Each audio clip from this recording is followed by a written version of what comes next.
Claro M. Recto.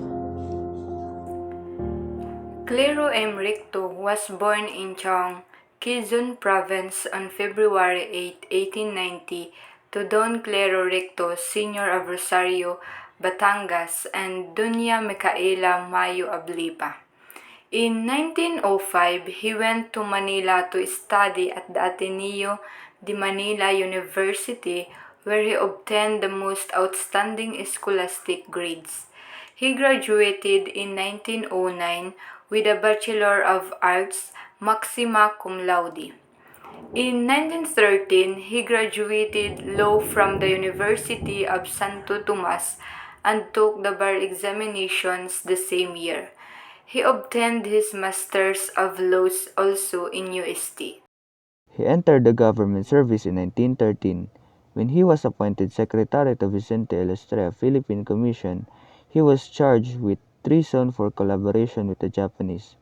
In the course of the preparation of his defense, he published 2 books, 3 Years of Enemy Occupation and The Law of Belligerent Occupation. Claro M. Recto did not take advantage of the amnesty issued by press. He was elected senator in 1955, ran as Liberal Party guest candidate for senator and won the 6th slot. But while on the mission, he suffered a fatal heart attack in Rome, Italy on October 2, 1960. He died at San Camillo de Leyes Hospital, his wife by his side to whom he uttered his last words. It is terrible to die in a foreign country. Paradoxically, Recto died in a foreign land and his great love for his motherland remained in his heart up to his last breath. The United States wrangled for its nationals through treaties, equal rights with Filipinos to own land and resources and do business in the country. But these party rights had expired. To many nationalists, it was a long road to full control of their economic destiny. The key to national progress was seen to be in national industrialization, a promotion of industry by Filipinos and for Filipinos. In the decade and a half that followed independence, the government itself took active steps to advance industrialization. But the glory days of Philippine economic nationalism were not meant to last. In the 70s, Filipinos were already in basic industry, operating steel mills and starting to manufacture their own car. We need not depend on foreign investment. Alien control. Being controlled by the foreigners, they have per capita. They get more income than those of our own people. To discourage that industry from adapting and becoming more efficient under the pressure of foreign competition, the more you protect the industry, the more inflexible and inefficient it will likely become. Economic nationalism will allow us to find fundamental and long term answers to our issues of mass poverty, unemployment, underproduction, perpetual trade imbalance, and suffering and backwardness despite enormous natural resources and labor.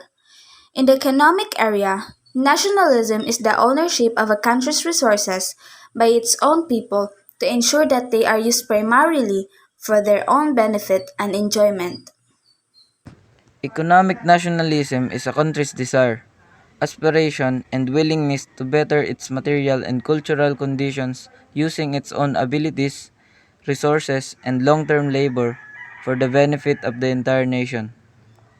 A strong sense of togetherness among the people and a common desire to progress, improve livelihood, achieve worthy and noble goals, and enhance the good name, even glory of the national community, of the country that is the homeland, of the flag that symbolizes country, nation, and the nation's history and ideals is its mainspring. Economic planning.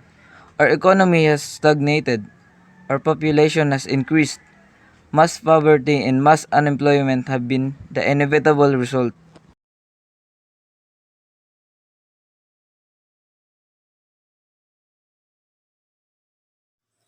Carlos Polistico Garcia was a Filipino teacher, poet, orator, lawyer, public official, political economist, guerrilla, and Commonwealth military leader who was the eighth president of the Philippines.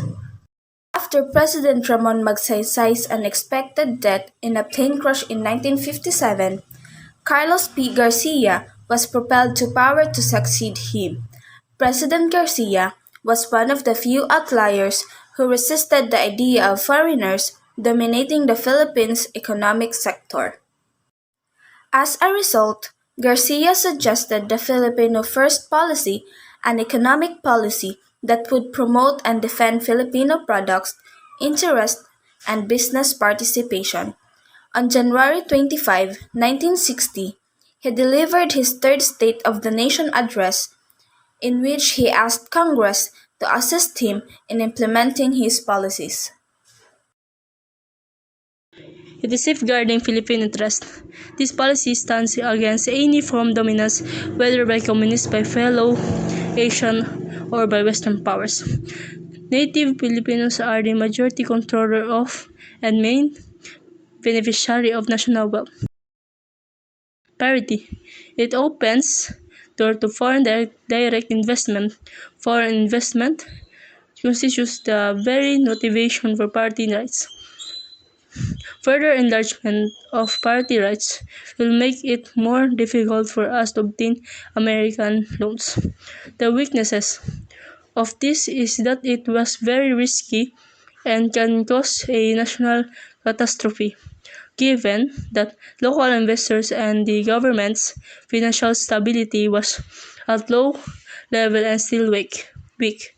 Also, they made a lot of adjustments to different kinds of matter, which is a hassle. Product and other investments from other countries is not allowed. They prefer sending Filipino workers abroad to work. This policy can most lower and productivity of the economy if they don't accept business partnership for foreign country.